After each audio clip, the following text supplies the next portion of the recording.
In this presentation, we will record a tuition waiver for student services. In other words, student services provided and the tuition in the future being waived due to the work done by the students within QuickBooks Pro, QuickBooks Desktop. Here we are in our practice problem. We currently have the open windows open. You can open the open windows by going to the view dropdown and selecting the open windows list. We're now going to take a look at our Excel worksheet to get an idea of where we will be going. We're going to be here on 1C. 1C says there's going to be a tuition waiver for student services for school are accrued. So in other words, the student is working for the school and therefore there will be a waiver of the tuition. So that means we're going to say that they're going to be working in the instruction. So we're going to record that to instruction expense. Basically, it's a TA or something like that, possibly. The other side going to accrued liabilities. Now we're going to group those together here, accounts payable and accrued liabilities. When we go to QuickBooks, we're going to put it into the accrued liabilities. So to record this then, we're going to say that the instruction expense is going to be going up. That's going to be an expense type of account. We're going to call it instruction expense. Would be increasing. So there would be an increase to an expense account, and then the other side is going to go to the accounts payable, or in this case, accrued liabilities. So it would be going up in the credit direction. So there's a credit increasing there. That would then put us back in balance. That's going to be our transaction.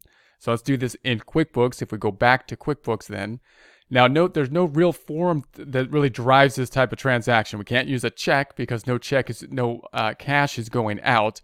We can't really use a bill really because we could, but the bill will be going into accounts payable, and I'd rather in this account be breaking out between accounts payable and other accrued liabilities. I'd rather record this in accrued liabilities of some kind. So one way to do this might be just simply to do the journal entry. Now that will require the debits and credits. You could use one of these forms and kind of force it to work, but I think the journal entry is as easy as anything else to use. The other thing we could use are registers as well in order to record this. So you could think in terms of increases and decreases.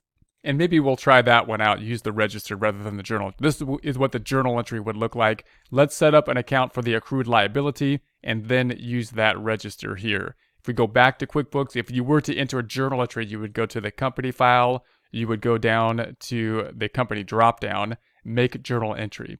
What we're going to do is enter it into the register. So to do that, we're going to go to lists, we're going to have chart of accounts. Now we need to pick one of the accounts that are going to be involved. It has to be a balance sheet account, however. Therefore, we can't use, the other side that we cannot use the expense account because it's a temporary account, doesn't have a similar register. So I'm going to go back over. I'm going to make a new account with the account drop down or the account rise up. We'll select the account rise up and we're going to go to the new. And then within this account, we're going to set this up as a liability. We'll set it up as a other current liability type of account, and then continue. And then I'm going to call that account to accrued tuition. I'm going to call it accrued tuition. And notice that this account is going to be similar to the unearned revenue account because revenue has in essence been earned. We have been paid. We haven't been paid with cash, but we've been paid with services. There's a barter type of agreement, so it would be similar to us getting cash. We got something, have not yet provided the education, the services, and therefore are putting it into the liability account as opposed to the revenue account until that point in time in which it has been earned. So I'm going to say save and close. Now we're going to go to the register here now that we have this, and it'll be similar to what you would think of as the check register. I'm going to double click on this, simply double click on it. And that'll give you something that looks like the check register, but you just kind of have to know here that this accrued tuition. It'll say on the side in the open windows. So just know you're in the accrued tuition register. We want to make this as of, let's make it the 5th, January 5th, 2020.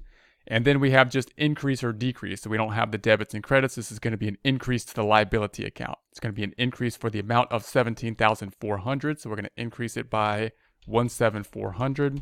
The other account then is going to be going to the instruction expense. So you can do that by selecting the drop down or simply type in instruction expense. Instruction expense. Now we don't have it yet, so I'm going to type in the whole thing. Haven't used it at this point apparently. We're going to say tab and we're going to set that account up.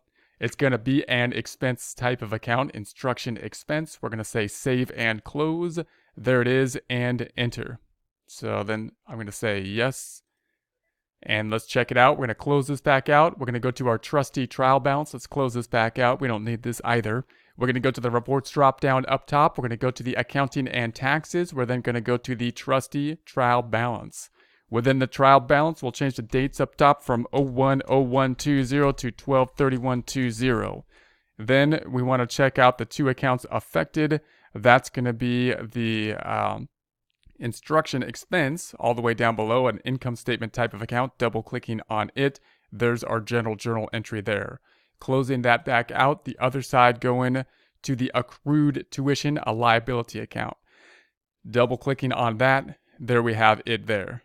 Closing it back out. Note that this isn't a liability account, it's a credit, which is the same as revenue type of accounts, because we would like to have reported it as revenue, but we have not yet earned it. We got something, we got work done, barter situation, and we basically recorded the expense, have not yet recorded the credit to revenue in the same time period due to the fact that we haven't provided the services for it, therefore put it into the liability account. It might be easier to see this on the balance sheet and profit and loss. Let's take a look at those by going to the reports drop down, company and financial. Take a look first at the balance sheet report. We'll change the dates up top. It's going to be 12/31/20. So there's going to be our balance sheet. Within the liabilities section, we see our accounts payable, and there's our accrued tuition. Then let's go to the profit and loss by class. Reports drop down up top. We're going to go to the company and financial. We're going to go to the profit and loss by class. We'll change the dates up top from 01/01/20 to 12/31/20. There we have that. And we're looking then for the instruction expense. It's in the unclassified there. Now notice that this account popped up, or this column popped up, because we didn't put any class to it. And anytime that happens, then that's a reminder to me to go back in and say, okay, I need to assign a class for it. So we're going to double click on that. I'm going to go back into this transaction, double click on it, and then I'm going to assign it a class. Now I can't do it within the register. This is one reason I didn't see it, didn't even give me a reminder, because we're not using the forms, which is kind of one of the problems with QuickBooks. Anytime you don't use the forms, then QuickBooks is designed to use the forms as much as possible. So how can we enter the class if we're going to use something like a register? We can use the splits item down here. If we select splits, it allows us to enter more than just two accounts, also giving us that class field information. We're going to then put it into unclassified or unrestricted. It's now classified, and now it's unrestricted. And then we're going to say yes and okay, or yes again, closing this back out, closing this back out. And now we have that extra column has disappeared, and we're back to simply the unrestricted items. That's all we have at this point in time. We don't have any restricted items.